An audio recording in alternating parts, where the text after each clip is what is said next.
Hoje a gente vai falar dele, pessoal, Zenitsu Agatsuma, um personagem que, apesar de ser um bebê chorão lá em Demon Slayer, quando ele adormece, cara, não fica perto dele, porque ele se torna um verdadeiro sonâmbulo ultra poderoso. Hoje veremos um pouquinho mais sobre a história desse personagem e dos seus verdadeiros poderes e habilidades. Então, ó, já chega nesse vídeo deixando seu like, se inscreve aqui no canal se por acaso for sua primeira vez aqui, e já que esse vídeo é pra falar sobre o Zenitsu, comenta aqui embaixo a palavra trovão. É isso aí, todo mundo que comentar trovão aqui embaixo, eu vou tentar deixar um máximo de coraçãozinho pra vocês. Mas e aí, já fizeram isso? Então agora, sem mais enrolação, bora pro vídeo.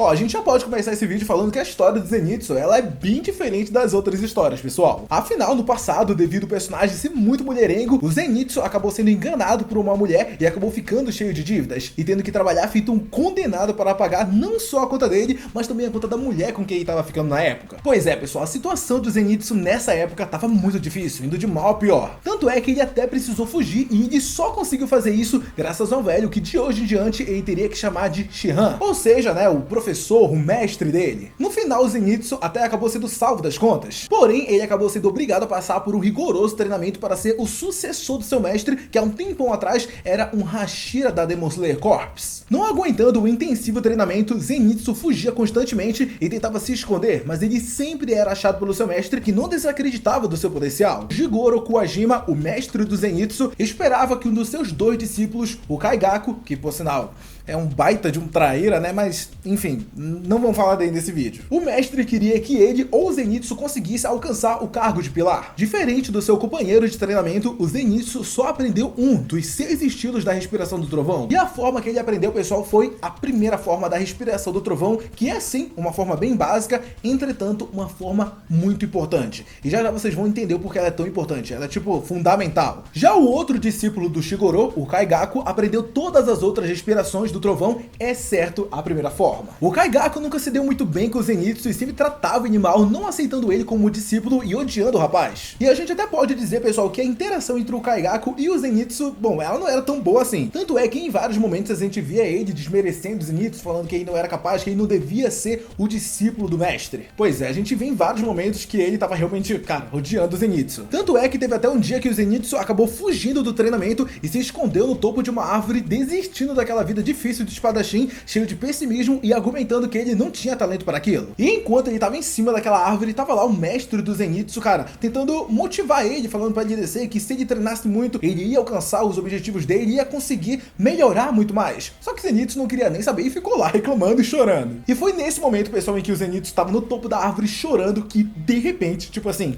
do nada mesmo, caiu um raio na árvore em que o Zenitsu tava e acabou atingindo ele. E sabe-se lá como ele conseguiu sobreviver ao raio. E cara, o mais impressionante disso tudo, acho que não é nem o fato de ter sido atingido pelo raio, mas sim do seu cabelo acabar tendo ficado loiro. Pois é, o cabelo do Zenitsu nem sempre foi loiro, foi preto, mas por causa do impacto do raio, o cabelo dele acabou ficando loiro.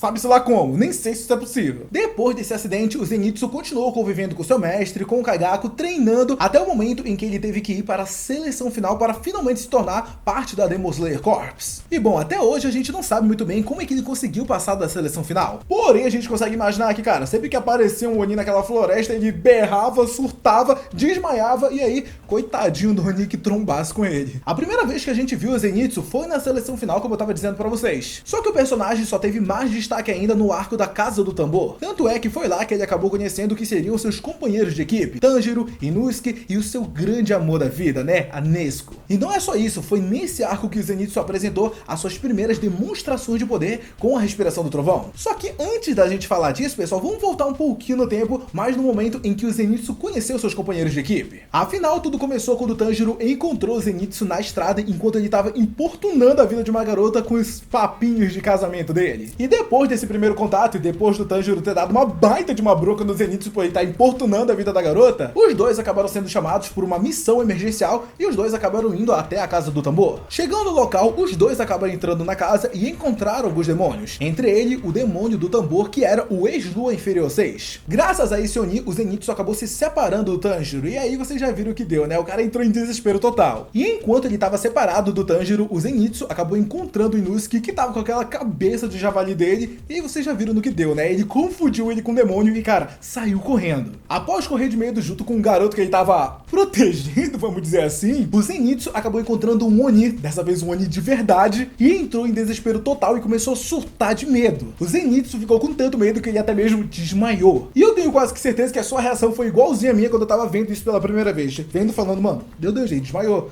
Já era, o garoto e ele vão morrer, acabou. Mas, pessoal, foi aí que a gente presenciou algo incrível. De alguma forma, o Zenitsu, desacordado, despertou a respiração do trovão e usou ela de uma forma incrível. Sério, nem parecia que a gente estava vendo o mesmo personagem. Há poucos instantes atrás, o cara era um bebê chorão que não conseguia nem mesmo andar de tanto medo. E depois ele se tornou um espadachim que foi capaz de matar o Oni com um único golpe. Isso, obviamente, foi um feito tão da hora, pessoal, que acabou deixando a gente com aquela pergunta na cabeça, né? Cara, qual é o verdadeiro poder do Zenitsu? Eu ainda vou fazer um vídeo aqui no canal sobre o porquê o Zenitsu fica tão poderoso quando ele dorme, então vai logo até se inscrevendo aqui no canal, porque esse vídeo vai estar muito completo, muito da hora, e se inscreve aqui embaixo pra você ser o primeiro a ser notificado quando esse vídeo sair. Mas agora, pessoal, já que a gente entrou nessa parte, vamos falar das coisas que eu sei que vocês mais querem ouvir nesse vídeo, né? Que é sobre os poderes e habilidades que o Zenitsu tem. Mas antes da gente falar dos poderes que ele tem graças à respiração do trovão, vamos falar de uma habilidade muito única do Zenitsu, que é a sua audição. O personagem consegue ouvir nitidamente sons que pessoas comuns não conseguem ouvir. E além de conseguir escutar barulhos a longas distâncias, o Zenitsu consegue diferenciar pessoas de Onis somente com os sons que eles produzem. E até mesmo quando ele tá dormindo, ele consegue ouvir tudo que tá ao seu redor. A audição desse cara é louca demais. Eu tava falando mais cedo aqui no vídeo que tinha um companheiro do Zenitsu, né, de treinamento, que controlava todas as outras 5 respirações do trovão, exceto a primeira. Vocês lembram disso, né? Pois é, pessoal, acontece que essa primeira forma da respiração do trovão,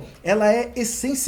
Não adianta você controlar todas as outras 5 formas se você não controla a primeira forma da respiração do trovão. Ela é muito importante, ela é até mesmo fundamental, vamos dizer assim. Eu volto a dizer, é de suma importância você aprender a primeira forma. E eu tô dizendo isso porque basicamente a respiração do trovão dá ao usuário a capacidade de se mover em alta velocidade e aplicar golpes extremamente fortes e rápidos, tal como o Oni. Isso ocorre porque a respiração tende a ser focada nos músculos das pernas, forçando o bombeamento mais rápido dos vasos sanguíneos junto com as fibras musculares.